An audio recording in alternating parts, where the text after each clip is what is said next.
मशवरा एक ऐसा कार्यक्रम, एक ऐसा वेबिनार जहां लॉकडाउन में बौद्धिक और विकासात्मक विकलांगता वाले दिव्यांगजनों को होने वाली परेशानियों पर हमारे मनोचिकित्सा या उससे जुड़े विशेषज्ञ द्वारा लाइव परामर्श एवं सवालों का जवाब दिया जाता है। आप भी जूम एवं फेसबुक के माध्यम से जुड़ सकते हैं। इससे जुड़ी कोई सहायता के लिए 99111077 पर हमें संपर्क करें। Welcome to Mashwara 8.0 episode. This is a live consultation for person with intellectual and developmental disability during this coronavirus outbreak. मशवरा के इस 8वें एपिसोड में हम आप सभी का स्वागत करते हैं। कोरोना वायरस प्रकोप के दौरान मशवरा बौद्धिक और विकासात्मक दिव्यांगजनों के लिए लाइव परामर्श का एक माध्यम है। I welcome all our guests and audience and participants and everyone. In the last episode, our guests and participants has shown the best interest to have Mashwara with Dr. Himanshu Das sir, and we all remember. And here we are having this special episode with Dr. Himanshu Das sir, and we bringing you a very significant topic: reaching the unreached with rehabilitation services. Sustain the momentum for ending the coronavirus and improving the quality of life of person with disabilities. हम हमारे सभी मेहमानों का, दर्शकों का स्वागत करते हैं, खैर मकदम करते हैं। आपले स्वागत आहे, welcome, welcome in whatever the language possible we can talk, and we don't have the language barrier.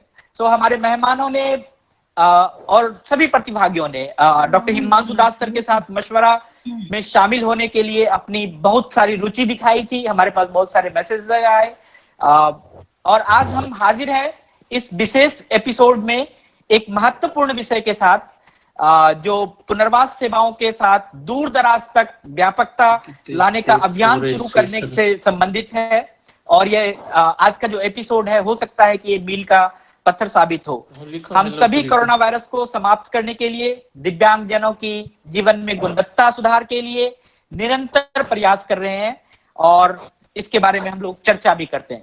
This Mashwara live consultation through Google Meet, Facebook Live for person with intellectual and developmental disabilities, their families and professionals during this coronavirus outbreak. Once again, I would like to make you remember that we have the sign language interpretation going on. Anybody who wish to have the sign language interpretation, you can go through that Rakhi Bhandari's window. यह मशवरा live परामर्श corona virus प्रकोप के दौरान Google meet पर उपलब्ध है, Facebook के माध्यम से लाइव है, हमारे ऑलरेडी जो गूगल मीट का लाइव स्ट्रीम है उस पे है, और इसमें बौद्धिक और विकासात्मक अक्षमताओं वाले दिव्यांगजन, उनके परिवार, देखभाल करने वाले पेशेवर, इवन की out of this disability sector, so many peoples are here. So मशवरा की हर श्रृंखला आप सभी के लिए है और हम सभी आपसे हैं, कृपया हमारे साथ जुड़े रहें। मशवरा live is for all, please circulate, please join, please be together, and we had started this mashwara on 30th April. Till now we have done this is our 8th show. I once again welcome and appreciate our guests to join this Mashwara live. This episode is bringing you a very, very important topic: reaching the unreached with rehabilitation services. Sustain the momentum for ending the coronavirus and improving quality of life for person with disability. Our experts of today's episode are Dr. Himanshu Das. We welcome you, sir. We wish कि आपका जो हम लोगों ने इतना सारा बहुत सारा जो गुणगान है, बहुत सारा जो आपके जो नॉलेज है, वो हम लोग आज शेयर करेंगे। Doctor Himanshu Das, he is a director of National Institute for Empowerment of Person with Multiple Disabilities, Chennai. And we welcome our one more special guest, Dr. Ramesh Kumar Pandey. He is a director of Composite Regional Center for Skill Development, Rehabilitation and Empowerment of Person with Disability, Gorakhpur, Uttar Pradesh. And this session again, every session is presided by our president, Dr. Nimeshji Desai. Sir, we welcome you, Director IVAS and President of Manovikas Charitable Society. So we welcome you all in this Mashwara Live session. And एक बार पुनः आप सभी का स्वागत करते हैं और मशवरा लाइव में शामिल होने के लिए मैं अपना आभार व्यक्त करता हूं। मशवरा का यह प्रकरण बहुत ही महत्वपूर्ण विषय लेकर आया है और हम पुनर्वास सेवाओं को सुदूर ग्रामीण इलाकों तक, सुदूर दूर दराज इलाकों तक कैसे फैला सकते हैं, कैसे व्यापक कर सकते हैं। कोरोना वायरस को समाप्त करना है और दिव्यांगजनों के जीवन में खुशहाली लानी है, उनके जीवन की गुणवत्ता में सुधार लानी है और हमारा निरंतर प्रयास जारी रहना चाहिए। इसके लिए हम लोग चर्चा करेंगे। पुनः स्वागत करते हैं हमारे विशेषज्ञ का, डॉक्टर हिमांशु दास, निदेशक राष्ट्रीय बहुदिव्यांगता जन सशक्तिकरण संस्थान, और डॉक्टर रमेश कुमार पांडे, निदेशक समेकित क्षेत्रीय कौशल विकास पुनर्वास और दिव्यांग सशक्तिकरण केंद्र गोरखपुर उत्तर प्रदेश। और इस सत्र की अगेन हमारे जो प्रेसिडेंट साहब हैं डॉक्टर निमेश जी देसाई, निदेशक इबास और अध्यक्ष मनोविकास चैरिटेबल सोसाइटी, आप सभी का स्वागत है। And if doctor Desai sir you are listening me and please you want to say something to in the inaugural things, please sir. Dr. Desai sir. Dr. Desai sir. Okay, maybe his camera is out. Dr. Desai sir. Okay. So let us start with the opening thought of this Mashwara session. And this opening thought is with Dr. Himanshu Das sir. Sir, we have very one line opening thought we want to hear, that how to identify the unreached target group. So today's very crucial topic is, महोदय आपके पास इस क्षेत्र में गैर सरकारी, सरकारी और अन्य संस्थानों में कार्य संपादन करने का व्यापक अनुभव है। हम उस लक्ष्य समूह के बारे में जानना चाहते हैं कि उसकी पहचान कैसे करेंगे, उन दिव्यांगजनों के बारे में कैसे पहचान करेंगे, उनके सशक्तिकरण के अवसर कैसे ढूंढेंगे जिस पर हम पहुंच नहीं पा रहे हैं। Sir, doctor Himanshu Das sir. नमस्कार Alok ji, am I audible? Yes yes sir, yes. Thank you so much. Nimesh Desai ji, doctor Nimesh Desai साहब मेरे टीचर रह चुके हैं on a distance mode of course. Alok ji मेरे परम मित्र, मनोविकास परिवार का मैं भी हिस्सा हूँ। पुनः आप सब लोगों को मैं नमस्कार करता हूँ और ये मौका देने के लिए धन्यवाद करता हूँ। ये जो टॉपिक है आइडेंटिफिकेशन ऑफ अनरीच्ड ग्रुप, बहुत ही एक छोटा टॉपिक दिखता है, but it is a very very very very important topic. Reason being, जब तक एक समाज के हर एक स्टेक होल्डर ये डिसेबिलिटी ग्रुप को नहीं समझेंगे एज पर द एक्ट और as per law of the land, तब तक हमारी आइडेंटिफिकेशन की जो मूवमेंट है ये ग्रॉसली इनकम्प्लीट रह जाएगी।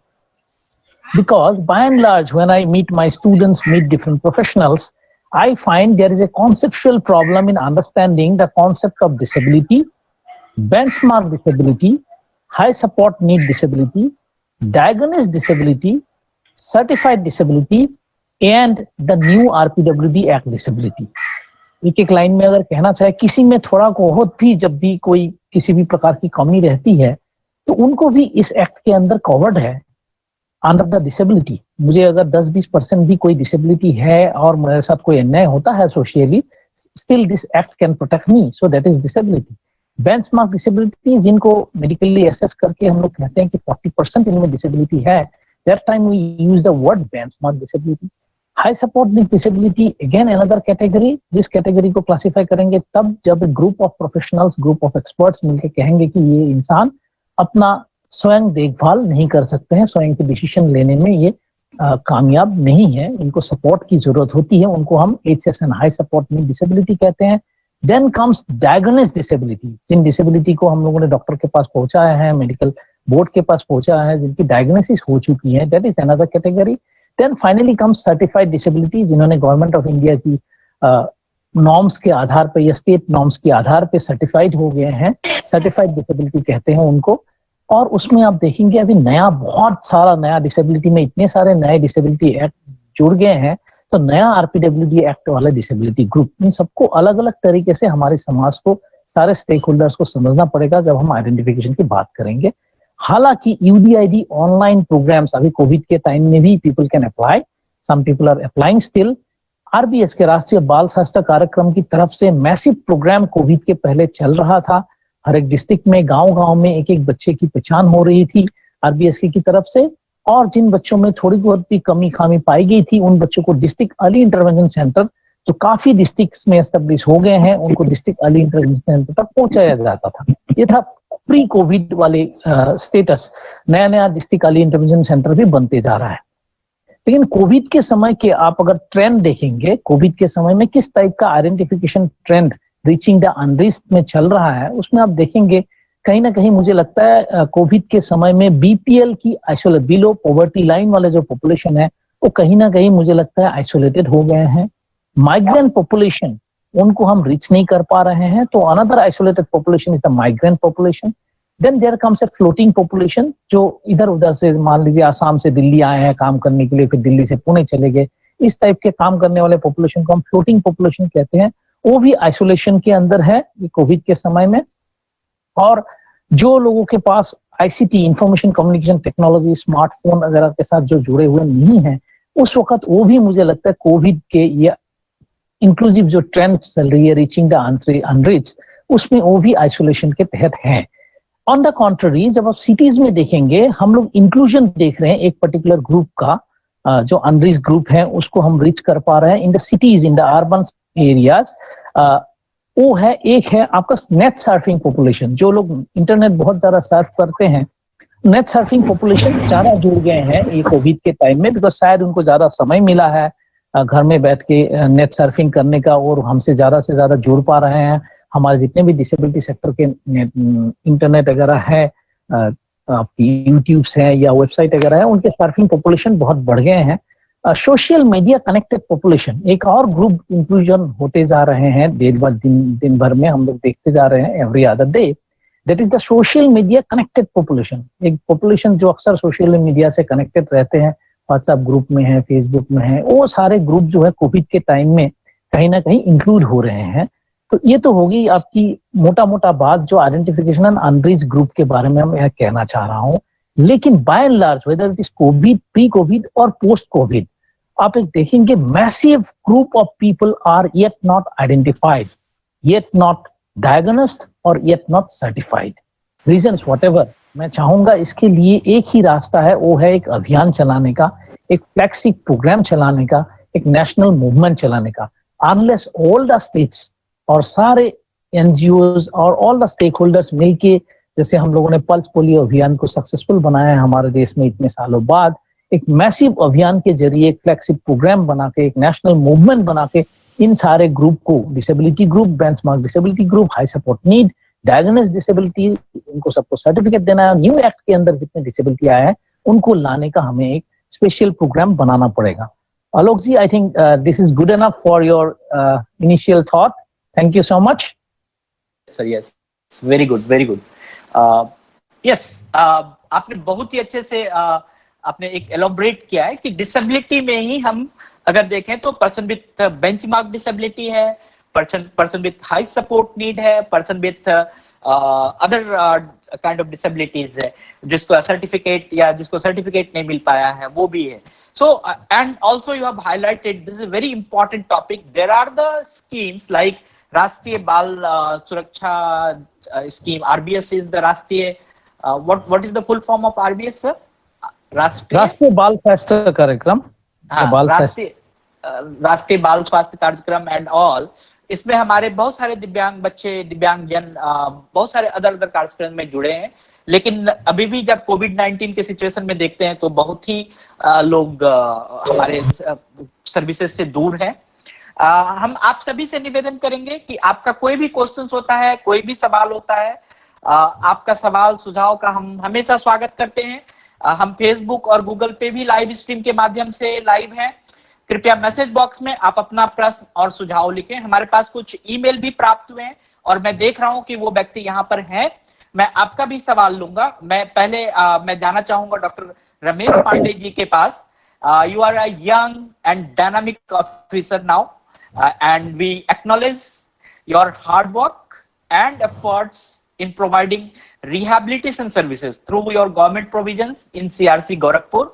Please share your experience, how you are able to reach widely to the target group. हम सभी डॉक्टर रमेश पांडे जी का एक बहुत ही युवा और डायनामिक प्रगतिशील अधिकारी हैं, जो हम जानते हैं कि इन्होंने काफी कम समय में सरकार में पुनर्वास सेवाओं का प्रावधान और पुनर्वास सेवाएं अपनी कड़ी मेहनत से और प्रयास से सीआरसी गोरखपुर के द्वारा व्यापक रूप से दिव्यांगजनों तक पहुंचाया है। कृपया हम आपके अनुभव के साथ आप अपना अनुभव हमारा साझा कीजिए। डॉक्टर रमेश कुमार पांडे जी। नमस्कार, थैंक यू आलोक भैया। मैं रमेश पांडे, मैं डायरेक्टर हूँ सीआरसी गोरखपुर। आज के कार्यक्रम के मेंटर, आज के कार्यक्रम के चेयरपर्सन डॉक्टर निमेश जी देसाई, आज के कार्यक्रम के रिसोर्स पर्सन और मेरे टीचर, मेरे गुरु हिमांशु दास जी, और जितने लोग अभी तक ज्वाइन कर चुके हैं उन सभी को नमस्कार। आप सभी को मेरा नमस्कार। This is very important Alok भैया, when we talk about services to unreached, this is very important. और जब कोविड में लॉकडाउन में जब ये लॉकडाउन शुरू हुआ तो दिस वाज अ चैलेंज कि हम ऐसे अर्बन पॉपुलेशन जो टेक्नोलॉजी से थोड़ा अवेयर है, जिनके पास टेक्नोलॉजी की अवेलेबिलिटी है या services with in the range है, उनके लिए थोड़ा सा सर्विसेज देना आसान था और उनके लिए चिंता नहीं थी। लेकिन गाँव में, रूरल एरियाज में जहाँ इलेक्ट्रिसिटी की प्रॉब्लम है, जहाँ इंटरनेट की प्रॉब्लम है, जहाँ टेक्नोलॉजी की प्रॉब्लम है, टेक्नोलॉजी से ओरिएंटेशन की प्रॉब्लम है, और अर्बन पॉपुलेशन या अर्बन इंडिया से जो रूरल इंडिया बिल्कुल ही कटा हुआ है, बैकवर्ड है, और वो डिस्ट्रिक्ट्स जो नीति आयोग ने जिनको एस्पिरेशनल डिस्ट्रिक्ट घोषित कर रखा है, ऐसे डिस्ट्रिक्ट्स में सर्विसेज देना एक चैलेंज था दिव्यांग जनों को। वो चैलेंज हम लोगों ने स्वीकार किया। पहले हमारी मिनिस्ट्री ने और हमारे मिनिस्ट्री का जो हमारा डिपार्टमेंट है, department of empowerment of person with disabilities, वो डिपार्टमेंट ने एक इनिशिएटिव लिया कोविड के आते ही कि अलग अलग जो एजेंसीज हैं, अलग अलग जो नेशनल इंस्टीट्यूट हैं, रीजनल सेंटर्स हैं, उनके थ्रू सर्विसेज को रूरल सेक्टर में या सर्विसेज को बेनिफिशियरीज तक कैसे पहुंचाया जाए। उसके बाद नेशनल इंस्टीट्यूट, सीआरसीज के माध्यम से, एलिम्को के माध्यम से, रिहेबिलिटेशन काउंसिल ऑफ इंडिया के माध्यम से, एनएचएफडीसी के माध्यम से अलग अलग उन्होंने गाइडलाइंस दी। उसके बाद फिर नेशनल इंस्टीट्यूट्स ने अपने सीआरसीज के माध्यम से अलग अलग लेवल पे सर्विसेज शुरू की। हमारे सामने, चूंकि हम ईस्टर्न यूपी में डिलीवर करते हैं, ईस्टर्न यूपी देखते हैं, तो बहुत बड़ा चैलेंज था। तो पहला कदम तो हमने ये उठाया कि जो आइडेंटिफाइड बेनिफिशियरीज थे, उन आइडेंटिफाइड बेनिफिशियरीज का हमारे पास जो डेटाबेस था उनको हमने व्हाट्सएप से और फेसबुक से जोड़ा। दूसरा, ईस्टर्न यूपी के 28 जिलों के डिस्ट्रिक्ट मजिस्ट्रेट से भी रिक्वेस्टेड कि वो सभी जो उनके आइडेंटिफाइड बेनिफिशियरीज हैं और उनके जो डिस्ट्रिक्ट लेवल ऑफिसर्स हैं, जो तहसील लेवल ऑफिसर्स हैं, वो सबको सीआरसीज के साथ जोड़े। और उसके बाद हमने ऑनलाइन वीडियो ट्यूटोरियल्स, ई रिसोर्सेज, फेसबुक, व्हाट्सएप और दूसरे सॉफ्ट मीडियम से डिस्ट्रिक्ट ऑफिसर्स के थ्रू, हमारे सीआरसी ऑफिसर्स के थ्रू पहुंचाना शुरू किया। दूसरा, हमने अपने सारे थेरेपी के जितने भी थेरेपिस्ट हैं हमारे, जितने स्पेशल एजुकेटर्स हैं हमारे, जितने ऑफिसर्स हैं हमारे, सबके नंबर हमने फ्लैश कर दिए कि जिनको कोई समस्या है वो हमें संपर्क कर सकते थे। तो पहला तो ये हुआ कि जेनरिक काइंड ऑफ वीडियोस हमने डालना शुरू किया कि जिससे देख के लोग घर पे प्रैक्टिस कर सके, और जिनको स्पेसिफिक थेरेपी की जरूरत है, स्पेसिफिक फिजियोथेरेपी की जरूरत थी, स्पेसिफिक स्पीच थेरेपी की जरूरत थी, ऑक्यूपेशनल थेरेपी की जरूरत थी, उन सबको वो सबने हमें हमारे टेक्नीशियंस को 1-to-1 फोन किया और वीडियो कॉल के माध्यम से, रिकॉर्डेड वीडियोस के माध्यम से उन लोगों को हम लोगों ने सर्विसेज देना शुरू किया। और फिर धीरे धीरे आज की डेट में मुझे लगता है कि इस 4th फेज तक आते आते हमने हजारों लोगों को सर्विसेज दे दी है। और उसमें सबसे इम्पोर्टेंट ये रहा देखने में कि हमारा जो कन्वर्जेंस और कोलैबोरेशन रहा अलग अलग एनजीओस के साथ, अलग अलग डिस्ट्रिक्ट एडमिनिस्ट्रेशन के साथ, अलग अलग कॉलेजेस के साथ, अलग अलग डिपार्टमेंट्स के साथ, उन्होंने बहुत इंपॉर्टेंट रोल निभाया। तो हमने कोविड लॉकडाउन में देखा कि जो सर्विसेज हम डिलीवर करना चाहते हैं वो सर्विसेज हम तभी इफेक्टिवली डिलीवर कर पाएंगे जब हमारा इफेक्टिव कन्वर्जेंस होगा, इफेक्टिव कोलैबोरेशन होगा। बिना उसके हमें लास्ट व्यक्ति तक, लास्ट बेनिफिशियरी तक अपनी सर्विसेज पहुंचाना लगभग असंभव सा है। उसके अलावा हमारे नेशनल इंस्टीट्यूट्स ने अलग अलग इनिशिएटिव, सीआरसीज ने अलग अलग इनिशिएटिव शुरू किए। इंटरनेशनल लेवल कन्वर्जेंस भी हुआ, नेशनल लेवल कन्वर्जेंस भी हुआ, स्टेट लेवल कन्वर्जेंस हुआ, स्टेट लेवल ऑफिसर्स के साथ कन्वर्जेंस हुआ, और डिस्ट्रिक्ट लेवल कन्वर्जेंस हुआ, एनजीओ लेवल पे कन्वर्जेंस हुआ। मेंटल हेल्थ के लिए हमारी मिनिस्ट्री ने एक हेल्पलाइन नंबर जारी किया। ये सब जो कदम हमने उठाए, इससे हम लोग बहुत व्यापक तरीके से हजारों लोगों तक पहुंचे, और हमारे पास दूसरा कोई ऑप्शन नहीं था कि हम कैसे दूर दराज फार फ्लंग एरियाज में दिव्यांगजनों तक पहुंचे। तो ये बहुत इम्पोर्टेंट था और वो इनिशिएटिव हम लोगों ने लिया, और मुझे बहुत खुशी है कि लॉकडाउन के इस 4th फेज में आते आते हम लोग हजारों लोगों तक पहुंचे हैं और बहुत मीनिंगफुल तरीके से पहुंचे हैं। जो फीडबैक्स और सब कुछ हमारे पास आ रहे हैं वो बहुत ही पॉजिटिव आ रहे हैं, और हमें खुशी है कि हम कुछ मीनिंगफुल कंट्रीब्यूशन हमारी मिनिस्ट्री, हमारा नेशनल इंस्टीट्यूट और हमारे सीआरसी कर पा रही है। आलोक भैया।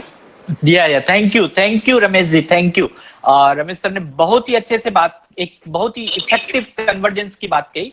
He has explained about the effective convergence, talking with not only single department, you have to talk with the different departments, different ministries, different experts, different countries. So agar if we are making it the good network, we are very much successful in any critical conditions. So thank you very much, Ramesh ji. You have given the very good ideas. So I would again like to request our audience, please mute your mic. Otherwise, I have unmuted so many. One or two persons are. I'm muting him, and he unmutes himself. So then I have to take the action to take you out. So please, आप अपना mic mute कर लें।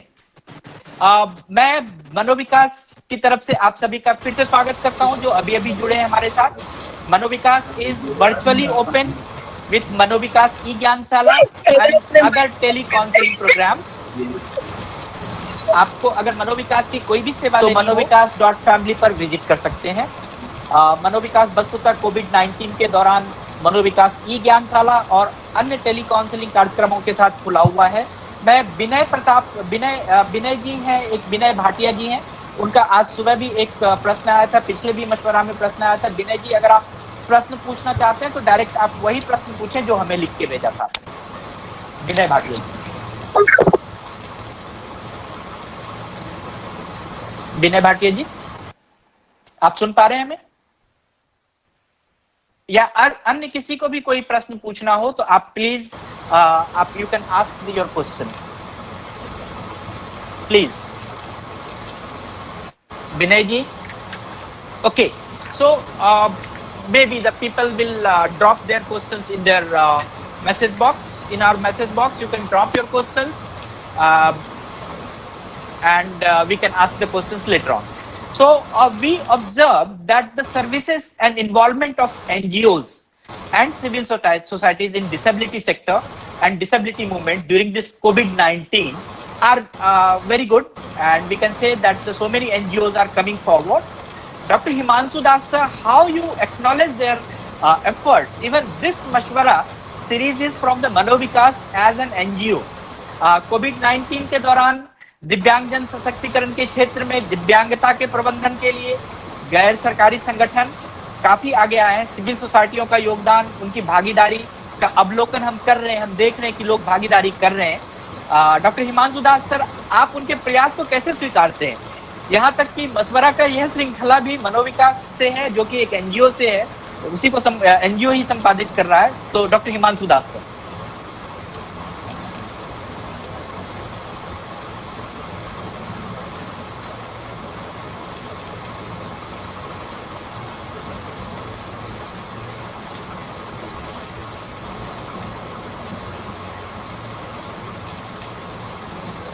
Unmute your mic, sir. Unmute your mic. Okay, thank you, Bhuvan ji. Definitely जो NGO movement है कोविड-19 में, उसके अंदर हमारा रेगुलर एनजीओ है, प्रोफेशनली मैनेज्ड एनजीओ भी हैं, पेरेंट मैनेज्ड एनजीओ। तो हम का वो एक्टिविटी है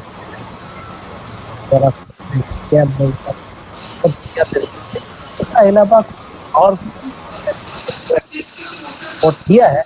by and large Alok ji, आप मुझे अगर एज ए प्रोफेशनल पूछेंगे, not to be very critical enough, but NGO की ओवरऑल कंट्रीब्यूशन जो है कोविड में बहुत ज्यादा सेटिस्फैक्टरी नहीं रही है, डिसेबल पीपल पर्सपेक्टिव से और पेरेंटल पर्सपेक्टिव से। इसके पीछे भी मैं अगर रीजन देखना चाहता हूं, मुझे लगता है कि एनजीओ का कैपेसिटी बिल्डिंग, एनजीओ का डिजास्टर मैनेजमेंट को लेके, इस तरह का इवेंट को मैनेज करने के लिए जो एनजीओ का कैपेसिटी बिल्डिंग होना था, प्रोफेशनल्स की कैपेसिटी बिल्डिंग होना था, एनजीओ की ट्रेनिंग होना था, ऐसा सिस्टम हमने कभी देखा भी नहीं था, सुना भी नहीं था, हमारे सिलेबस में भी कवर्ड नहीं थे। तो हम लोग शायद इसलिए इस डिजास्टर मैनेजमेंट में उतना अहम भूमिका शायद नहीं भी निभा पाए, क्योंकि हमने उनका कैपेसिटी बिल्डिंग इस पर्टिकुलर ऐसा समय में के लिए हमने कभी किया ही नहीं था। फिर भी जब हम एरिया वाइज देखें, कुछ कुछ एरियाज में बहुत बेहतरीन इन्वॉल्वमेंट दिखने को मिल रहा है। जैसे फॉर एग्जाम्पल प्रिवेंशन एस्पेक्ट को लेके कोविड का, अवेयरनेस एस्पेक्ट्स एक है, एक ट्रेनिंग ऑफ पेरेंट्स है, एक ट्रेनिंग ऑफ प्रोफेशनल्स है जैसे आप लोग आज कर रहे हैं। ऑनलाइन स्किलिंग सपोर्ट सिस्टम कुछ एनजीओ ने शुरू किया, online mental health support system government और एनजीओ कुछ लोगों ने शुरू किया। तो ये कुछ तो हो गया पॉजिटिव एस्पेक्ट जो एनजीओ वाले कर पा रहे हैं। लेकिन ओवरऑल आप देखेंगे काफी सारा डिसेबल्ड फ्रेंड के साथ मेरी बात हो रही है, फैमिलीज के साथ, तो the picture is much much much larger than what we are perceiving today as the role of NGOs.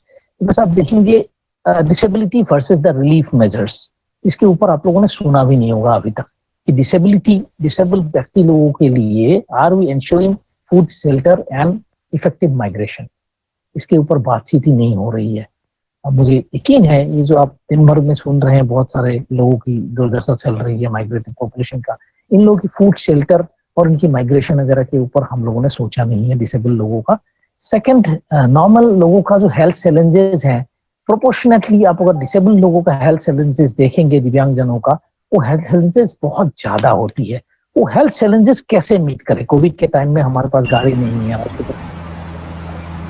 पैसा नहीं है, उसको हम घर बुलाया, डॉक्टर्स आएंगे भी नहीं घर इस समय में। तो ये हेल्थ चैलेंजेस दिव्यांगजनों का कैसे हम मीट कर रहे हैं? From a very early childhood से I have got a Down syndrome child of 3-4 months, और उसको ये 1.5 महीने में 3 बार खांसी जुकाम हो गई and the child is not able to get any treatment. तो हेल्थ चैलेंजेस बहुत ज्यादा है, इपिलेप्टिक केसेस है, there are lot of such challenges. Third में आ जाता है सर्वाइवल चैलेंजेस। आप अगर देखेंगे कई सारा दिव्यांगता है, let me take the example of say thalassemia and hemophilia. Thalassemia, hemophilia ऐसे केसेस में medical needs are very very high. मुझे ब्लड चाहिए, अब रेगुलर ब्लड ट्रांसफ्यूजन होना है, मुझे रेगुलर डोनर चाहिए। ये पिछला 1-1.5-2 महीने में मुझे वो डोनर कहाँ से मिला रहा है? मेरा ब्लड ट्रांसमिशन कैसे हो रहा है? अगर मेरा ब्लड ट्रांसमिशन नहीं हो रहा है तो मैं क्या जिंदा भी हूँ या मर गया हूँ? तो there are lot of such disabilities जहाँ इस टाइप के ब्लॉकेज में, इस टाइप का लॉकडाउन में सर्वाइवल चैलेंजेस भी आ जाता है अगर एनजीओ उनको पूरी तरह से सपोर्ट नहीं कर पा रहे हैं। तो इसका अलावा आप देखेंगे नॉर्मल जो पैकेजेस मिल रही है, नॉर्मल खाना कहीं मिल रहा है, कुछ पैसा कहीं मिल रहा है, is that enough for persons with disabilities and their families? Definitely not, क्योंकि उनके नीड बहुत हाई है। तो स्पेशल इकोनॉमिक पैकेज गवर्नमेंट जब देगी नहीं देगी, that's a different thing. I don't want to touch upon that part. It is a central affair, it is a state affair, it's a panchayat affair. But as a NGO, our NGOs are mobilizing sufficient fund to give special economic packages to their beneficiaries. Then next important point is rehabilitation in employment. Employment खो गई है, जो छोटा मोटा रोजगार में भी था, किसी का कोई दुकान था, किसी का कोई शॉप था, किसी का कुछ इस प्रकार का छोटे मोटे नौकरी थी, या माइग्रेंट पॉपुलेशन का ही कुछ करके काम कर रहे थे, उनकी नौकरी, उनकी शॉप, उनकी दुकानें चली गई है। तो इन दिव्यांगजनों का रिहेबिलिटेशन एंड एम्प्लॉयमेंट के ऊपर एनजीओ की अहम भूमिका चाहिए। हमें इकोनॉमिक लॉस जो हुई है, इकोनॉमिक लॉस सबसे हुई है हमारे लोगों की, disabilities are not in the government job. It means they are suffering as far as economic loss is concerned. तो उसके ऊपर एनजीओ की अहम भूमिका अभी आनी है। Next, because of all these reasons, ये जो मैंने कहा रिलीफ रिलेटेड चैलेंजेस है, हेल्थ चैलेंजेस है, सर्वाइवल चैलेंजेस हो रही है, इकोनॉमिक चैलेंजेस हो रही है, एम्प्लॉयमेंट चैलेंजेस हो रही है, इस सब कुछ की वजह से आप एक देखेंगे depression, anxiety, loneliness and behavioural issues, ये सब चीजें भी हमारे बच्चों में बहुत ज्यादा हो रही है, हमारे दिव्यांगजनों में हो रही है। तो इसके लिए भी एनजीओ को उभर के आगे आना पड़ेगा, how we are meeting these needs. तो ओवरऑल आप अगर देखेंगे, इट इज टाइम कि इस बार तो कोविड मान लीजिए खुल गया या आगे we are expecting situation should improve, but it is high time हम एनजीओ की कैपेसिटी बिल्डिंग करें और एनजीओ की ट्रेनिंग प्रोग्राम्स में ध्यान दे कि there are lot more needs to be done, कुछ government is not able to do alone, और सब लोगों को मिलके दिव्यांगजनों का ये relief, health challenges, survival challenges, special economic package and rehabilitation in terms of employment and their economic loss, ये सब के ऊपर ध्यान दिया होगा। उसका अलावा उनका साइकोलॉजिकल जो प्रॉब्लम्स आ रही है उसके ऊपर भी हमें ध्यान देना होगा, because mental illness is also a disability and अन्य दिव्यांगता में मेंटल इलनेस होने की संभावना आम जनता के मुकाबले में बहुत ज्यादा होता है, specially in terms of say intellectual disability. Mental illness can be found up to 50% of the adults because of all such abrupt situations that we create in their life. तो आलोक जी, मैं चाहूंगा ये मशवरा के जरिए हम इस मैसेज सबको पहुंचा पाए कि एनजीओ की भूमिका जो है बहुत ज्यादा है जो हम कर रहे हैं इससे, और कई सारा एनजीओ अपने अपने कॉम्पिटेंसी के हिसाब से, अपने अपने कैपेसिटी, अपनी अपनी एक्सपर्टीज के हिसाब से बाकी सारे एरियाज में भी हाथ पैर हमें मारने पड़ेंगे. सिमिलरली हमारे प्रोफेशनल्स भी जो हैं वो भी आज की डेट में they have to work also like missionaries. इस तरीके से घर में बैठ के 2-4 अवेयरनेस प्रोग्राम, 2-4 ट्रेनिंग प्रोग्राम्स या नॉलेज गेन करने से नहीं होगा. दिव्यांगजनों के ये जो रिलीफ है, हेल्थ सर्वाइवल चैलेंजेस वगैरह है, इकोनॉमिक एम्पावरमेंट है, तो हाथ बताने के लिए हमारे सारे प्रोफेशनल्स को भी आगे आना पड़ेगा. Thank you Alok ji. Great sir. Thank you sir. Thank you. You have just given the open perspective. It's not a wider perspective. It's a wider perspective. It is not something कि हम छोटे जगह पे करें. और आपने जो एक अंत में जो एक बात कही है वो बहुत ही रिमार्केबल है कि हम as a professional, as an NGO, as an civil society हम बहुत सारी चीजें कर सकते हैं. हमें जरूरी है कि हमारे अपने उसका ताला खोलना. रामपाल सिंह जी, आपने एक क्वेश्चन पूछा है सर. स्पेशल एजुकेटर जितने भी हाँ जी, बोलिए क्या बोल रहे हैं सर? मेरे पास एक पेशेंट है सर जिसका बच्चा जो है बहुत अच्छे से चित्र निकालता है सर, वो पेंटिंग करता है. और वो इंटेलेक्चुअल डिसेबिलिटी है सर, आईडिया है. तो उसके मतलब चाहते हैं कि कोई प्लेटफॉर्म मिले. मैंने बहुत कोशिश करता हूँ अपनी तरफ से, मैं विजुअल इम्पेयर्ड फील्ड से हूँ, तो सर मुझे ऐसी कोई आइडिया मिल रही है सर, आपको उसके लिए थोड़ा बता. रमेश पांडे जी सर, कुछ इस पे विचार डालेंगे? एक बार क्वेश्चन फिर से रिपीट करेंगे प्लीज. सर मेरे यहाँ पर एक सीआरसी में बच्चा आता है सर जो इंटेलेक्चुअल डिसेबल्ड है. वो बहुत अच्छे से चित्र निकालता है सर, पेंटिंग बहुत अच्छे करता है, हाई पेंटिंग करता है. तो उसके मदर फादर चाहते हैं कि उसको कोई प्लेटफॉर्म मिले. थोड़ा सा मेरा लैंग्वेज बैरियर होने की वजह से मैं उसको प्लेटफॉर्म नहीं दे पा रहा हूँ सर. तो मुझे बता सकते हैं कि उसके लिए मैं क्या कर सकता हूँ? Okay, he is a visual impaired. उनको कौन सी दिव्यांगता है उनको? सर वो इंटेलेक्चुअल डिसेबिलिटी है सर, थोड़ा सा.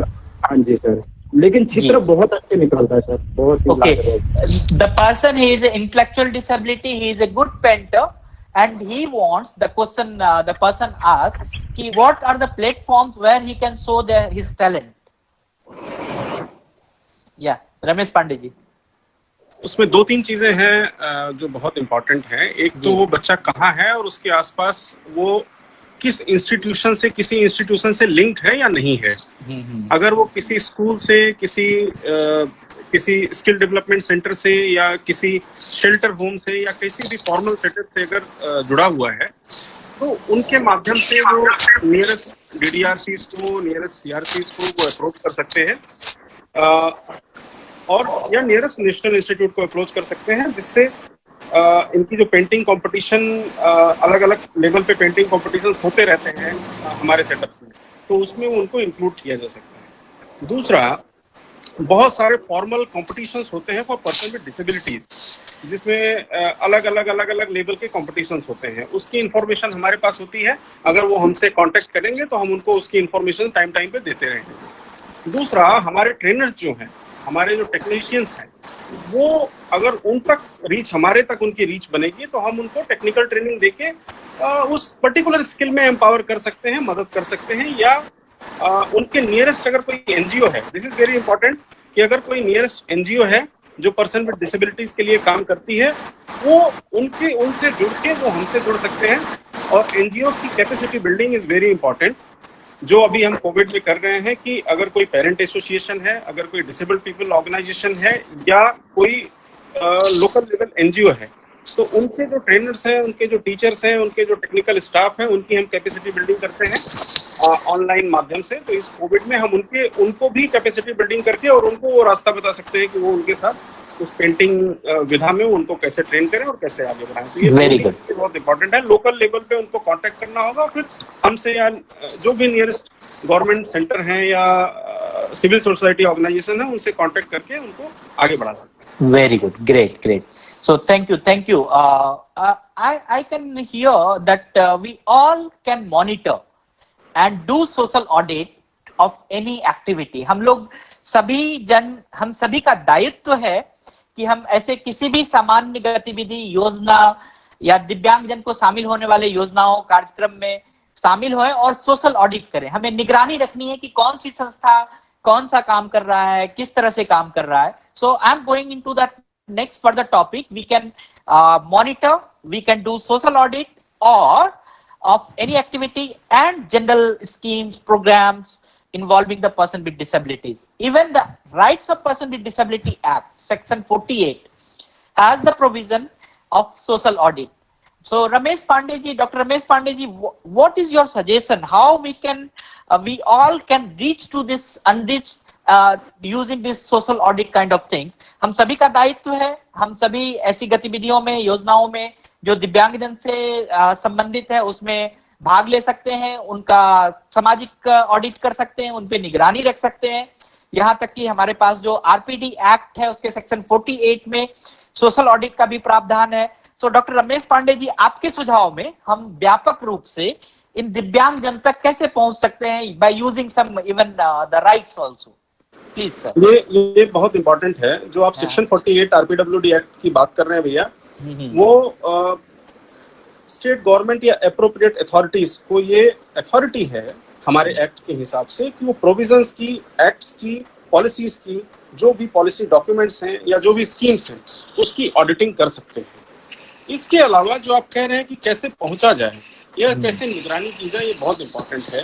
और कोविड ने एक चीज हमें दर्शाया है कि जो टेक्नोलॉजी है, जो स्मार्टफोन है, जो हमारे सबके हाथों में अभी है, इसने रूरल इंडिया और अर्बन इंडिया का गैप बहुत कम कर दिया है।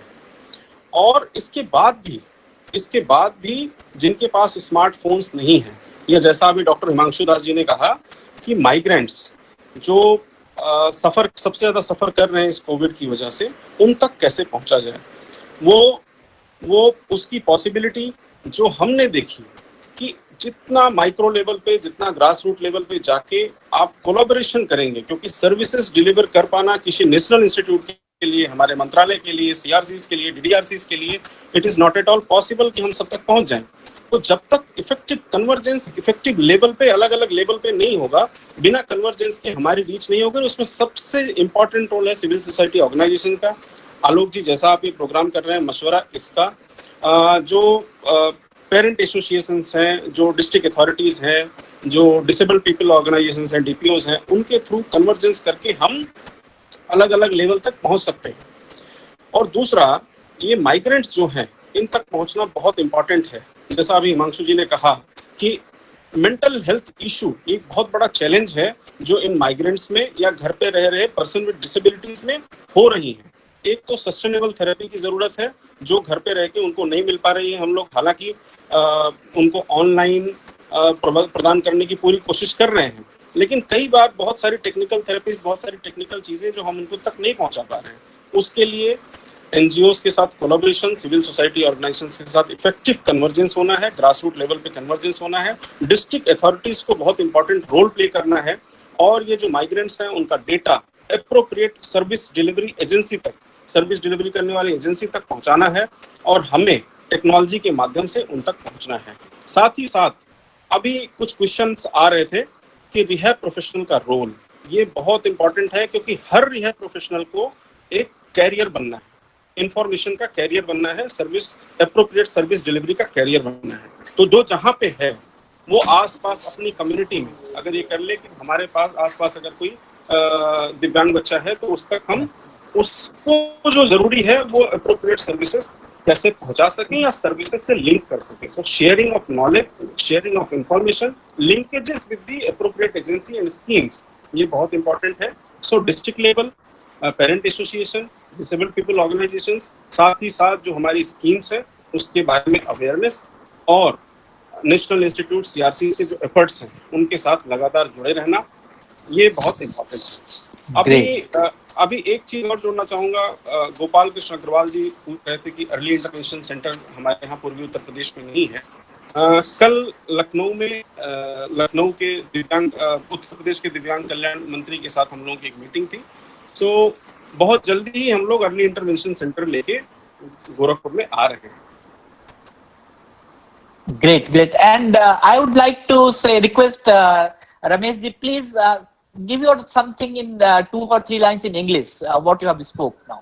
Sir, I would also like to ask a question, please, if you allow me. Very important. What Sir, please. I was trying to say, please. What I was trying to say, this services to migrants, how this smartphone has reduced the gap between the rural India and urban India. We all are having smartphones, but those migrants and those who do not use this smartphone are the main sufferers. So we as a CRC or our National Institute and our DEPWD, we are continuously trying to strive the services to the needy populates, to the last person of the community.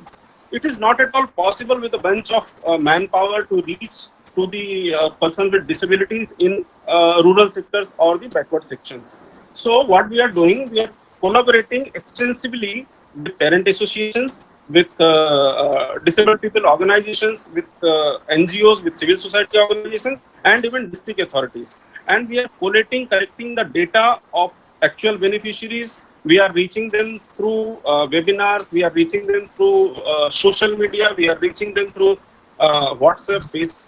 And now, our message is that every rehab professional has to become a career, and they have to spread the knowledge. They have to take the challenge, and they have to link a person with disability who is residing near them with the appropriate scheme, with the appropriate agency, and they have to work as a local level, community level service provider, so that if proper linkages, if sharing would be there, then our services will reach to the last person, to the most needy populations.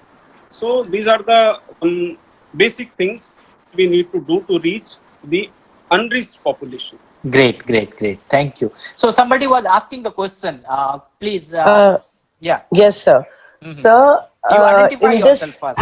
Sir, I'm Mrs. Sharmishta Basu. I'm the principal of Asha School, Lucknow. Yes, it's an army school, and it's a special school which has all disability children. Now, sir, I've been attending various webinars. In fact, Aapka Mashwara, I've been attending all, and I think you already know that. Great, thank you. And it's an excellent venture that you have done. But, sir, what I find is all throughout we are talking about moving forward in this COVID lockdown, in the new normal that has happened. We have to bring everything through e-platform. That is what we are talking everywhere. And sir, being a school and all NGOs, so you must be aware that Ministry of Social Justice and Empowerment, the funds that the NGOs get for every purpose is, computer teacher is not an acceptable entity by MOSJ. I think you know that. Yes. So, sir, somewhere, don't you think we require a paradigm shift in the way we think that special education really needs to reinvent itself? Great. The same question we have from the Dr. Hemant Keswal ji. Do we have any working model to reach out the person with disability during all these conditions? We need to have, I think, Himanshu Das sir, I would like to request you to answer these things. How to think about this model of working model and rehabilitation model now after this COVID-19 situation? There are so many things has changed. Himanshu sir, could you please highlight something on this? Himanshu Das sir.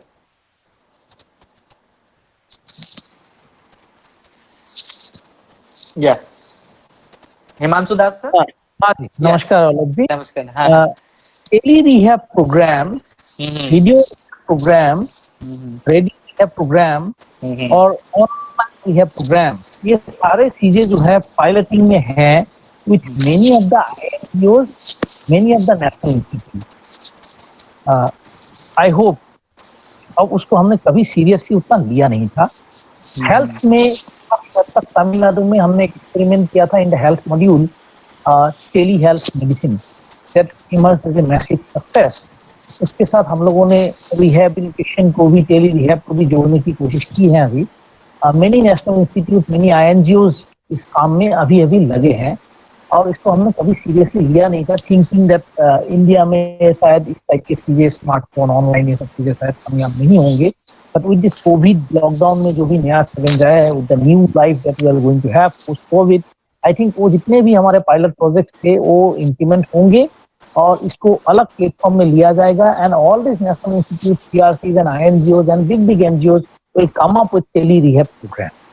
Yeah, great. So tele rehab program is very important, and then going on to into the online things and internet based programs is very important. Pradeep Jaiswal ji, you have one question, so you can ask. This is the final and last question. Pradeep Jaiswal ji. Sir मेरा question है Ramesh Pandey sir से जी कि मेरे भैया जो है उनका एक लड़का है जो आज उसका उम्र होगा करीब 12-13 साल होगा। तो लगभग 7 साल की उम्र में उसको पता चला अब कि उसको DMD, ड्यूशन मस्कुलर डिस्ट्रॉफी, एक ऐसी मतलब ये है। तो उसके लिए डॉक्टर को यहाँ लखनऊ PGI में भी दिखाया गया, गोरखपुर दिखाया गया, इसके बाद ये हम लोग मुंबई में भी दिखाए। फिर डॉक्टर बोला कि इसके लिए कुछ नहीं है, बस आप पतंजलि में दवा करवाइए। तो हमने पतंजलि में इसके लिए दवा चलवाया। तो वहाँ पर ये मसाज जो एक होता है, एक है वो पंचक्रम होता है। तो पंचक्रम ही वो लोग करने के लिए बोले कि यही है कि इसका एक उपाय है। क्या इसके लिए अलग से कोई थेरेपी घर पे करने के लिए या कोई और कोई इलाज? हम सिद्धार्थ नगर रहने वाले हैं। सिद्धार्थ नगर कहाँ पर है ये? कौन से स्टेट में? कहाँ? उत्तर प्रदेश, गोरखपुर के जस्ट बगल में। यस, तब तो आपको एकदम। हाँ Ramesh sir, please solve his issue. नहीं ये प्लीज, क्योंकि बहुत जरूरी है ना जयसवाल जी। मैं हालांकि हमारी सर्विसेज ओपन है, हमारी OPD सर्विसेज CRC गोरखपुर की ओपन है और ऑनलाइन सर्विसेज भी ओपन है। लेकिन चूंकि कोई बसेस वगैरह चल नहीं रही हैं तो आप सिद्धार्थ नगर से गोरखपुर जाने में आपको कठिनाई होगी लॉकडाउन में।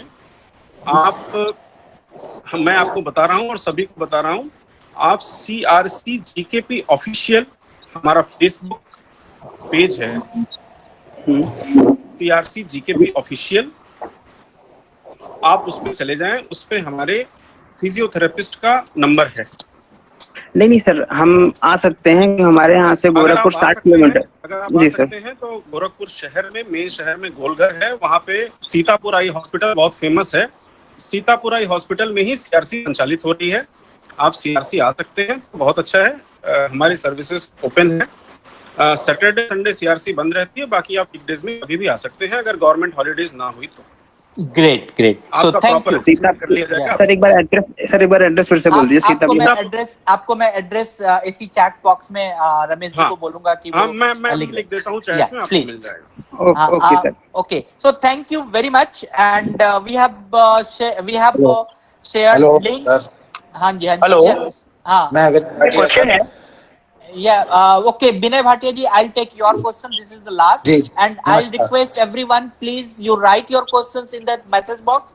There, from there, we can take it, and we will definitely will reply you later. Okay, Binay ji, हाँ, आप शॉर्टकट में पूछिए सर। हाँ, नमस्कार सर। हाँ, हिमांशु दास जी को नमस्कार, आपको ही नमस्कार और सर मेरा क्वेश्चन ये है कि जैसे संसार के अन्य प्रगतिशील देशों में डिसेबिलिटी पर फोकस होता है और वो बिना किसी क्राइटेरिया के उनको सुविधाएं जो है उपलब्ध कराते हैं, कभी हमारे देश में हर चीज पर जो है क्राइटेरिया यूज होता है। आरक्षण, गरीबी, अमीरी देखी जाती है और उस आधार पर निर्भर करता है कि आप इस लायक हो या नहीं हो।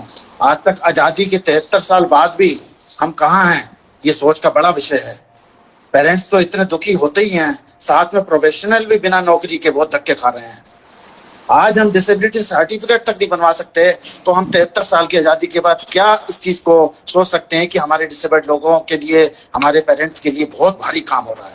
बहुत सारी NGO हो गई, बहुत सारे डिपार्टमेंट हो गए, लेकिन आज तक 73 साल की आजादी के बाद भी डिसेबिलिटी वालों को आज तक कोई खोज नहीं मिला, उनके लिए कोई डिसेबिलिटी बोर्ड नहीं बना। क्या आप लोग इन चीजों से संतुष्ट हैं? हमारे जो हिमांशु दास जी हैं, मैं उनसे कई बार मिला भी हूँ, बहुत अच्छे विद्वान हैं, बहुत अच्छी तरह और ऊंचे पद पर भी हैं। तो मैं उनसे जानना चाहता हूं कि आज हम किस मोड़ पे पेरेंट्स बैठे हैं, आजादी के 73 साल बाद भी हमारे पास कोई सुविधा उपलब्ध नहीं। हिमांशु सर ये डायरेक्ट क्वेश्चन आप ही पर है। गवर्नमेंट की एक संस्था का मैं निदेशक हूं, तो मेरी तरफ से ये जवाब देना थोड़ा सा मुश्किल है, लेकिन आप देखेंगे एक चीज तो हम लोगों को मानना पड़ेगा, इसमें 3 तरफ का थोड़ी सी परेशानी मुझे दिखती है। पहला जो दिखती है वो ये है कि हमारे यहाँ जो डिसेबल पीपल्स मूवमेंट है, डिसेबल पेरेंट्स मूवमेंट है, वो काफी हद तक मुझे लगता है कि इनअप्रोप्रिएट है, कमजोर है। कारण चाहे कोई भी हो, हम लोगों ने मिलकर डिसेबल पीपल मूवमेंट और डिसेबल पेरेंट मूवमेंट ठीक से देश में चला नहीं पाए। हालांकि आप अगर देखेंगे 80% ऑफ द स्पेशल स्कूल्स जो ठीक से चल रहे हैं, they are being run by parents. उसके बावजूद भी आप देखेंगे उन सब स्कूलों में भी देखेंगे they have failed to mobilize this movement.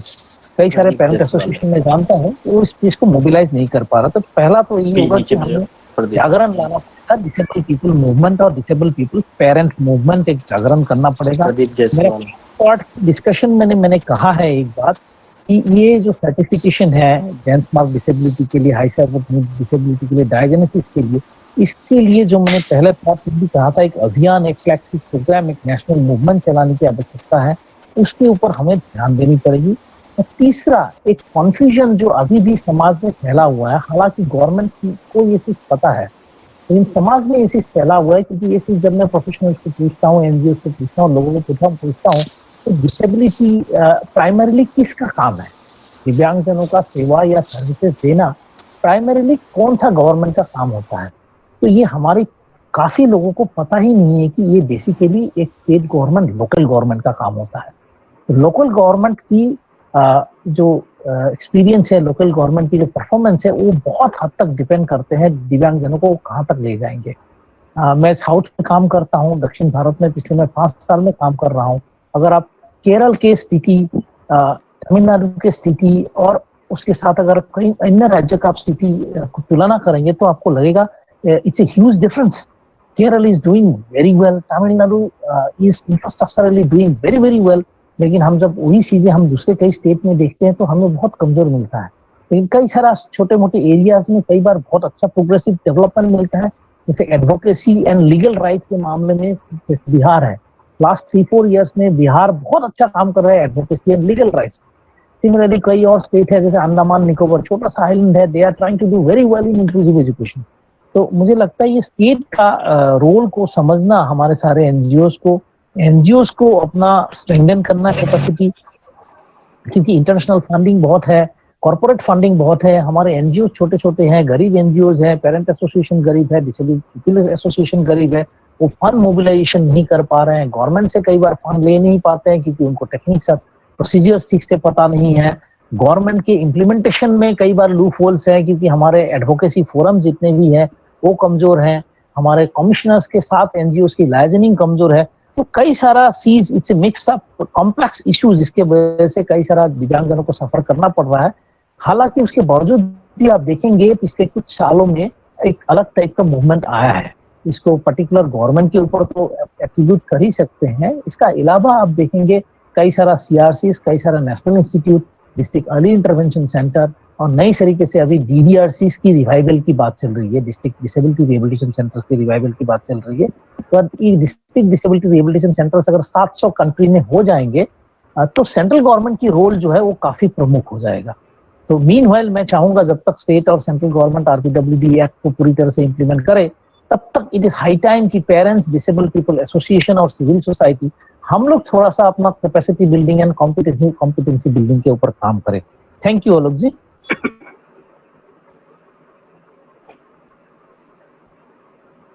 Hello,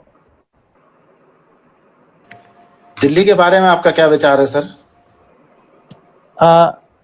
Delhi में थोड़ी सी चीजें कॉम्प्लेक्स है, क्योंकि दिल्ली में आप अगर जैसे सर्व शिक्षा अभियान की आप देखेंगे, दिव्यांगजनों का रेगुलर शिक्षा में आप पार्टिसिपेशन देखेंगे, इंक्लूसिव एजुकेशन वाला जो कंपोनेंट है, उसमें दिल्ली पूरे देश में नंबर 1 में है। और यूडीआईडी डिसेबिलिटी सर्टिफिकेशन में देखेंगे दिल्ली का हाल बहुत बुरा है। तो दिल्ली का मामला जो है अलग अलग क्षेत्र में अलग अलग, number of organisation serving person with disability देखेंगे दिल्ली में सबसे ज्यादा है। Number of public schools charging exorbitant fees, बहुत ज्यादा फीस लेके जो पब्लिक स्कूल्स दिव्यांगजनों की सेवा कर रहे हैं वो दिल्ली में बहुत ज्यादा है। तो it's a very complex figure, but by and large मैंने देखा दिल्ली में जो अमीर लोग हैं उनके लिए सब कुछ उपलब्ध है दिल्ली में। जो मिडिल क्लास या अपर क्लास के हैं उनको थेरेपिस्ट चाहिए, उनको स्कूल चाहिए, उनको इंक्लूसिव स्कूल चाहिए, उनको स्पेशल स्कूल चाहिए, उनको वोकेशनल ट्रेनिंग चाहिए, उनको एम्प्लॉयमेंट असिस्टेंस चाहिए, जो भी चाहिए उस क्लास के लिए सब कुछ अवेलेबल है। जैसे ही आप लोअर क्लास में आ जाते हैं, लोअर मिडिल क्लास में आ जाते हैं, ऐसे आई थिंक दिल्ली के एनजीओज भी इनकॉम्पिटेंट है बाय एंड लार्ज, उनको सर्विस नहीं दे पा रहे हैं क्योंकि काफी सारा एनजीओ स्पेशल स्कूल पैसा चार्ज करते हैं। कई सारा एनजीओ कैपेसिटी बिल्डिंग उस तरह से नहीं कर पा रहे कि वो सीबीआर में काम कर पाए, स्लम में काम कर पाए, स्किलिंग के ऊपर काम कर पाए या एम्प्लॉयमेंट के ऊपर काम कर पाए। तो massive works needs to be done, लेकिन सबके पीछे ये है कि एनजीओ की कैपेसिटी बिल्डिंग हो, फंड राइजिंग हो, गवर्नमेंट के साथ कन्वर्जेंस हो। तो डेफिनेटली मुझे उम्मीद है कि ये सब चीजें बहुत बड़ी चीज नहीं है कि नहीं किया जा सकता है। Thank you. मैं आपको बताऊं दिल्ली में जो पोजीशन, आपको मैं 23 साल का तजुर्बा बताता हूं आपको अपना, कि दिल्ली में आज भी 23 साल मुझे हो गए, लेकिन दिल्ली में आज भी डिसेबिलिटी सर्टिफिकेट, यूडीआईडी कार्ड, इन चीजों पर कोई भी काम नहीं हो रहा। और इतनी परेशानी होती है कि 8-8, 10-10 महीने बाद एक डिसेबिलिटी सर्टिफिकेट इशू होता है, और यूडीआईडी कार्ड का तो पता ही नहीं है आज तक 3 साल के बाद भी। वही मैंने बताया कि दिल्ली आपका यूडीआईडी में बिल्कुल नीचे है फंक्शन।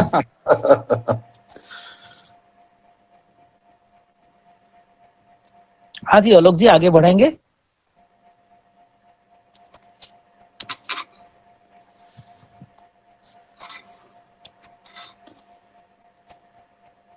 तो दिल्ली की जो सरकार है वो तो आज पेंशन भी 3-3 महीने बाद आती है पहले, और मतलब ना डे केयर सेंटर है, ना वोकेशनल ट्रेनिंग सेंटर है, कुछ भी नहीं है सर दिल्ली में। आप उसके बारे में क्या कर सकते हैं हमारे लिए? सर मेरा सलाह यही होगा कि डिसेबल पीपल, मैं पहले भी बताया, disable people association, parent association, NGOs, इनकी कॉन्वर्जेंस दिल्ली में नहीं है। हम सारे एनजीओज एक दूसरे के दुश्मन जैसा चल रहे हैं। तो पहला ये बहुत बड़ी प्रॉब्लम है। सारे एनजीओज एक प्लेटफॉर्म में आना होगा। एसोसिएशन, स्पेशल स्कूल, हमारे professional association. Vinay Bhatia ji, I'll take your question. I'll go to the Himanshu sir. हमारे पास एक अंडमान निकोबार से there is a question, how we can rely on the technology during this hardship of time. Around 575 islands in Andaman Nicobar, so they have some problem in living in Andaman, and then अभी इस दौरान तो जहाँ पर internet का problem है, सारा चीज है, what you suggest them? देखिए अंडमान का हालत जो है कभी हम लोगों ने सीरियसली सोचा ही नहीं था। आज से 4-5 साल पहले ही हम लोगों ने सेंट्रल गवर्नमेंट की तरफ से अंडमान के ऊपर ठीक से सोचने लगे। उसके तहत अंडमान में एक हम लोगों ने बहुत बड़ा विशाल सेंटर चलाने की प्रारंभना की है, composite regional centre port Blair में। आपका पांडिचेरी यूनिवर्सिटी की जो रीजनल सेंटर है वहाँ अंडमान में, उसके बिल्कुल ऑपोजिट में बहुत बड़ी हमें बिल्डिंग मिली है। उसके साथ अंडमान निकोबार गवर्नमेंट ने हमें काफी बड़ा जमीन देने की, 5 एकड़ जमीन देने की जिक्र की है। बहुत बड़ा बिल्डिंग वहाँ 25 करोड़ के आसपास की लागत में वहाँ बिल्डिंग बन रही है। 20 प्रोफेशनल्स हमें मिले हुए हैं। और ये चीज अगर अंडमान गवर्नमेंट की social welfare department and education department and health department, ये तीनों के साथ भी हमारी कॉन्वर्जेंस हो गई है। बल्कि एजुकेशन डिपार्टमेंट का तो इतना कॉन्वर्जेंस हुआ है कि वहाँ 280 ने कितने स्कूल है, तो सारे स्कूलों में विश्व में, पूरे वर्ल्ड में पहली बार के लिए टीचर्स एंड क्लास 1 से लेके क्लास 12 के बच्चों के लिए डिसेबिलिटी एम्पैथी डेवलपमेंट प्रोग्राम अगले महीने से। तो आई एम वेरी श्योर छोटा आइलैंड होने के कारण, छोटे आइलैंड होने के कारण एक अलग सा मॉडल इवॉल्व होगा अंडमान एंड निकोबार में next 3 to 5 years. Oh, great. I know we are getting lots of questions from Rajasthan, from different parts of country. Definitely we will take everyone's question. We welcome your questions, we welcome your suggestions. You put it into the chat box. I'll go into the last segment of this Mashwara's session today. Dr. Himanshu Das sir, in your takeaway message, please tell us what matters for quality of life of a person with disabilities, especially during this coronavirus situation. Dr. Himanshu Das, महाशय, आप अपने संदेश में कृपया हमें ये बताएं कि दिव्यांग जनों के जीवन की गुणवत्ता के लिए क्या मायने रखता है, विशेष रूप से ये कोरोना वायरस की स्थिति के दौरान क्या है? थ्योरेटिकली बहुत लंबी कहानी है ये। प्रैक्टिकली आपकी मेरी जीवन का quality of life is not dependent on services and materialistic things. अगर ऐसा होता तो मेरे बगल वाली, मैं असम का घर वाला हूं, मेरे बगल का स्टेट है, बगल का कंट्री है भूटान। भूटान का क्वालिटी ऑफ लाइफ, हम लोग भूटान को आज से 30-40 साल पहले भूटान को छेड़ते थे, ये बोल के कि जंगल है, क्या है, ये है, वो है करके। बल्कि भूटानीस लोग देखने के लिए हम लोग बचपन में मार्केट में जाते थे सैटरडे की, भूटान के लोग आएंगे और देखेंगे इस तरीके का दिखता है, वो लोग कैसे बिहेव करते हैं, ऐसा मजाक उड़ाते थे। इन 30-40 ईयर्स टाइम आप अगर WHO के ग्लोबल मैनेजमेंट देखेंगे, एजुकेशन के वो टॉप 5 में पहुंच चुके हैं, हेल्थ के टॉप 5 में है वो, हैप्पीनेस इंडेक्स में कई सालों से, एक दशक से Bhutan is at the top 5 of the world. And ये सारे इंडेक्सों में जो है इंडिया काफी काफी काफी हद तक नीचे है, जो मैं बताना नहीं चाहूंगा। तो क्वालिटी ऑफ लाइफ, इसका इनवर्सली एक जो बहुत बड़ा एलिमेंट हमने देखा है in different studies, it is about happiness and satisfaction, कि आपको जिंदगी खुश रहना है और हैप्पी रहना है। और खुशी और सेटिस्फैक्शन जो है ये आपका अमीरी गरीबी और ये आपका मेटेरियलिस्टिक दुनिया से डिपेंड नहीं करता, ये पहला कॉन्सेप्ट है। सेकंड जो है, ये आप कोपिंग के टाइम में, जो कोई भी जब आपदा विपदा आपने और मेरे में आता है तो उसमें हम किस तरीके से कोपिंग करते हैं और रेस्पॉन्स किस तरीके से करते हैं। अभी मेरे दोस्तों को मैंने 3 क्लास में बांटा, एक बेरोजगार पार्टी, एक किसी रोजगार में थोड़ी हार्म आई है, थोड़ी हानि आई है कोविड के वजह से, और एक जो गवर्नमेंट एम्प्लॉय जिनको कोई फर्क नहीं पड़ रहा है कोविड के, क्योंकि उनको सैलरी मिलेगा। तो तीनों के साथ जब वार्तालाप करता हूँ, भाई क्या हाल है, तो 50% तीनों ग्रुप में 50% पॉपुलेशन का जवाब ये आएगा, और भाई जिंदगी क्या नरक बन गया है, ये है वो है, सारा दुख भरी कहानी सुनाएगा। और 50% पॉपुलेशन ऐसे मिलेंगे, अरे भाई मजे आ गए, अब तो भाई सिनेमा चल रही है, खाना चल रहे हैं, मजे लूट रहे हैं। तीनों के ही बिल्कुल भी अलग अलग है, एक का सैलरी है, एक का बिल्कुल सैलरी नहीं है, और एक का आधा सैलरी है, लेकिन रेस्पॉन्सेस तीनों ग्रुप में जो है 50-50 है। कोई जिंदगी से बहुत ज्यादा खुशी तरीके से कोप अप कर पा रहा है कोविड को, कोई बिल्कुल नाखुश तरीके से कोप अप कर पा रहा है, उससे कोपिंग हो नहीं रही है, दुखी मरा घूम रहा है। तो एक्सट्रीमली अनहैप्पीनेस दिख रही है कुछ ग्रुप में, एक्सट्रीमली हैप्पीनेस एक ग्रुप दिख रही है, despite the situations and the circumstances are same for all. इसके पीछे जब आप कारण देखेंगे पता लगता है रेसिलियंस मतलब जब आपकी कोई आपदा विपदा आ जाती है, आपके अंदर की एक साइकोलॉजिकल फ्रेम होती है, एक प्रकार मनोशक्ति होती है जो आपको किसी भी प्रकार से, किसी भी आपदा विपदा से फाइट करने में आपको मदद करती है, आपको उभरने में मदद करती है। ये रेसिलियंस ट्रेनिंग जो एक चीज है, ये मुझे लगता है हमारी पेरेंट्स, प्रोफेशनल्स और हमारी दिव्यांग व्यक्ति को हमें आगे जाके जितना जल्दी हो सके हमें रेसिलियंस ट्रेनिंग देनी होगी। और आप लोगों को जानते हुए ये अच्छा होगा, मैं 7 अलग अलग दिव्यांग ग्रुप का, visual impairment, intellectual impairment, autism, cerebral palsy, hearing impairment, सभी ग्रुप का रेसिलियंस ट्रेनिंग के ऊपर मैं बहुत ज्यादा ध्यान दे रहा हूँ। बहुत जल्द आप लोगों को मॉड्यूल्स मिलने वाला है, किस प्रकार से दिव्यांग जनों में आप ये रेसिलियंस डेवलप कर सके। जब अच्छा रेसिलियंस डेवलप होगा, उनका किसी भी ऐसा आपदा विपदा में उनका कोपिंग अच्छा होगा, और जो कोपिंग अच्छा होगा तो अनहैप्पीनेस की तरफ से वो लोग हैप्पीनेस की तरफ ज्यादा जाएंगे, उनका सेटिस्फेक्शन लेवल ऑफ लाइफ बढ़ेगी। और इसके तहत जो है बेसिक नीड्स मीट होने पे ही आप देखेंगे उनके क्वालिटी ऑफ लाइफ स्कोर जो है वो बढ़ेंगी। Thank you Bhuvan ji. Oh, great. And Dada, I can take one commitment from you. Can we have the session on resilience training, coping skills पे कुछ हम लोग कोई इस बात पे प्राइमरी कुछ बात तो चर्चा तो रख ही सकते हैं? बिल्कुल करिए, लेकिन भुवन जी मेरा एक सलाह होगा, इसलिए मैं 2-4 दिन में पंजाब गवर्नमेंट के साथ काम किया, तो initially we started with this 45 minutes kind of a session, और क्वेश्चन आंसर्स के चांसेस कम थे। बाद में हमने इसको 2 घंटे का सेशन बनाया, और ऑलमोस्ट उसमें से 1 आवर हमने डेडिकेट किया क्वेश्चन आंसर्स को, और बहुत अच्छा बढ़िया रहा है। इनफैक्ट आप अगर वेबसाइट में देखेंगे, इंटरनेट में आपको मिलेगा, कल का हमारा पार्टिसिपेशन 1200 था, 1200 पार्टिसिपेंट। पहले दिन परसों हमारा पार्टिसिपेंट थे 1135 और 1170। तो मैं चाहूंगा कि आप कुछ ऐसा व्यवस्था करें कि इसमें हम ज्यादा से ज्यादा लोगों को क्वेश्चन आंसर दे पाए, इन्वॉल्व कर पाए। मेरे पास तो 45 मिनट का हम लोग मशवरा का ये एपिसोड बनाते हैं और ये जाता है 1 घंटा 30 मिनट या सवा घंटा तक पहुंच जाता है. We will see, we will look. But today I can tell you that we had about 248 participation live, and then इसमें आज और live में करीब हमारे पास it's about 1825 के करीब लोग हैं. 1825 लोग लाइव देख रहे हैं. Okay. और फिर फेसबुक पे भी लाइव है, बहुत जगह लाइव है. लोग people are there going here and there. They are very much observing our program, and definitely we will take this to increase the time.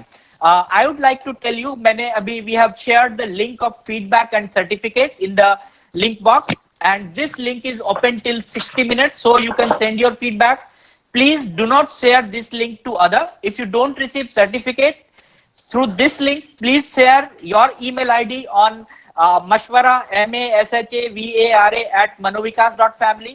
आपकी प्रतिक्रिया और प्रमाण पत्र के लिए हमने लिंक साझा किया हुआ है. यह लिंक 60 मिनट तक खुला रहेगा ताकि आप अपनी प्रतिक्रिया हमें भेज सकते हैं. दूसरों से लिंक साझा ना करें. यदि आपको यह लिंक के माध्यम से प्रमाण पत्र प्राप्त नहीं होता है तो कृपया अपना ईमेल आईडी हमें मशवरा mashwara@manovikas.family पर साझा करें. सो हम आपके प्रतिक्रिया के लिए हम करते हैं. So thank you doctor Desai sir, if you are here, and can you give me the final remarks. Doctor Desai sir. Okay. So हम सभी जानते हैं कि जो हमारा अगला सेशन है, we all know that higher education is an important and final stage of formal learning that occurs after secondary education, also called third level of education or tertiary education. And in that discussion, the Indira Gandhi National Open University (IGNOU) provide the access to high quality, innovative and need-based higher education in affordable cost in all segments of the society. We will talk on higher education through IGNOU in the next Mashwara session. Please join Mashwara on Saturday 23rd May at 3 PM. हम सभी जानते हैं कि उच्च शिक्षा हमारी औपचारिक शिक्षा का एक वैकल्पिक और अंतिम चरण है जो माध्यमिक शिक्षा पूरा होने के बाद होता है. इंदिरा गांधी राष्ट्रीय मुक्त विश्वविद्यालय समाज के सभी वर्गों के लिए ऐसी शिक्षा प्रदान करती है, उच्च शिक्षा. तो हम इग्नो के माध्यम से उच्च शिक्षा के क्या क्या अवसर हो सकते हैं वो 23 मई को मशवरा की श्रृंखला में बात करेंगे. कृपया दोपहर 3 बजे आप सभी पधारने का कष्ट करें. सो thank you very much. So thank you sir. Himanshu sir.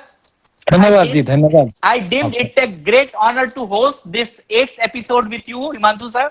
Thank you all. We have helped us in making episode such a resounding success. First of all, the personal thank you. I would like to propose heartily thank to a special guest, our Dr. Himanshu Das sir, for gracing today's Mashwara, and thank you for your very interesting, thought-provoking message address. Thank you, sir. Thank you. I would like to thank our distinguished expert, Dr. Ramesh Pandey ji. He is my very good brother, and for making an excellent point of view and making this Mashwara interesting and meaningful. So thank you, Ramesh ji. Thank you. I would like to express our providing profound gratitude to our president, Dr. Nimesh Desai, and some members are here. Our advisors are here. Our chairman, advisory board, Mr. M.M. Vidyarthi is here. JC Gupta is here. So volunteers, their presence in the Mashwara is very highly appreciated. I am happy to express my thanks to all staff members who have made this episode grand success. Especially, I can take the mention that the Suraj and Susil, 2 persons, has made this Mashwara very grand, successful. So finally, wonderful guests and participants who have turned up. Such a great members of Mashwara, not only from the disability sector, but also from the other sector. So thank you so much for active participation. Thank you very much. धन्यवाद आप सभी को. धन्यवाद.